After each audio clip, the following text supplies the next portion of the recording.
بيكي في قناة أنا وطفلي. سؤال بتسأله أمهات كتير: ابني عنده 3 سنين ولسه ما يعرفش يدخل الحمام لوحده، أعمل إيه؟ هل أتجاهل؟ أضغط عليه؟ طب هل هو كده متأخر ولا طبيعي؟ خلينا نعرف مع بعض الحقيقة ونفهم إمتى نقول إن في مشكلة فعلا وإزاي نحلها خطوة بخطوة بدون توتر ولا عصبية. أولا، هل في سن محدد لازم الطفل يكون دخل فيه الحمام؟ مبدئيا مفيش رقم سحري لازم كل الأطفال يمشوا عليه. في أطفال بتبدأ تدريب الحمام من سن 1.5 سنة وبتنجح فيه، وفي أطفال تانية بتبدأ على 3 سنين وبتحتاج وقت أطول. بس كقاعدة عامة معظم الأطفال بيكونوا جاهزين للتدريب ما بين عمر 2 ل3 سنين. طب إيه هي العلامات اللي بتدل إن طفلك مستعد للتدريب على دخول الحمام؟ لو طفلك عنده 2 أو 3 سنين ركزي معايا جدا في العلامات دي. بيقدر يفضل جاف لفترة طويلة، بيقدر يعبر عن احتياجه، يعني يقول أنا عايز أعمل بيبي أو بيلمح، بيبقى مش مرتاح لما يوسخ الحفاضة وعايزها تتغير. هتلاقيه كمان بيحب يقلد الكبار وبيفهم التعليمات البسيطة، بيقدر يطلع البنطلون وينزله حتى لو بمساعدة بسيطة. لو العلامات دي موجودة في ابنك يبقى هو كده جاهز، بس محتاج منك دعم.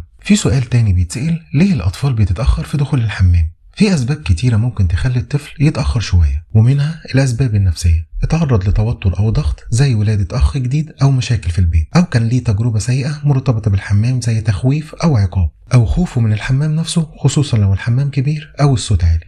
تاني حاجة أسباب جسدية أو طبية: الإمساك المزمن ممكن يعمل قلق من دخول الحمام، كمان لو عنده اضطرابات زي فرط الحركة أو تأخر في النمو، الحاجات دي ممكن تأثر على التدريب. في الحالات دي مهم نستشير دكتور الأطفال لو الطفل عدى 4 سنين ولسه ما قدرش يتحكم في الإخراج. ودلوقتي هقولك على خطة تدريب متجربة ونفعت مع أمهات كتير. أول خطوة: اختاري الوقت الصح، ما تبدأيش وقت فيه توتر أو تغيير كبير، زي مثلا إنك هتنقلي من البيت أو جايلك مولود جديد أو في انفصال. لازم تختاري فترة أجازة أو وقت هادي تقدري تركزي فيه مع طفلك. تاني خطوة: جهزي الأدوات، يعني قاعدة مريحة أو ممكن تجيبي كرسي صغير يتحط على الحمام العادي ولبس سهل الخلع. تالت خطوة: لازم تبدأي بتدريج، يعني عرفيه على القعدة بدون ضغط، خليه يقعد عليها وهو لابس في الأول، وبعد كده شوية بشوية يبدأ يستخدمها، وشجعيه في أي محاولة حتى لو ما عملش أي حاجة بالكلام الإيجابي والتسفيه. رابع خطوة: لازم نحدد مواعيد دخوله للحمام، يعني مثلا كل ساعتين أو بعد الأكل أو الشرب بربع ساعة. خامس خطوة: إياك تعاقبي أبدا، لو عمل على نفسه ما تزعقيش، اكتفي إنك تقولي له ولا يهمك، المرة الجاية هنلحق الحمام أسرع وهنغير له هدومه بهدوء. كمان في حيل ذكية بتساعد الطفل يتعلم أسرع، زي مثلا إن احنا نربط التدريب بقصة، يعني مثلا نقول له القعدة دي مخصوصة للأبطال اللي كبروا، أو نستخدم جدول ملصقات كل مرة بينجح فيها ياخد نجمة أو ستيكر. وكمان ممكن نحكي ليه قصص عن أطفال دخلوا الحمام لوحدهم وكانوا فرحانين. خلي بالك بقى من الأخطاء الشائعة اللي لازم نتجنبها، ومنها إن احنا نبدأ تدريب الطفل قبل ما يكون جاهز فعليا،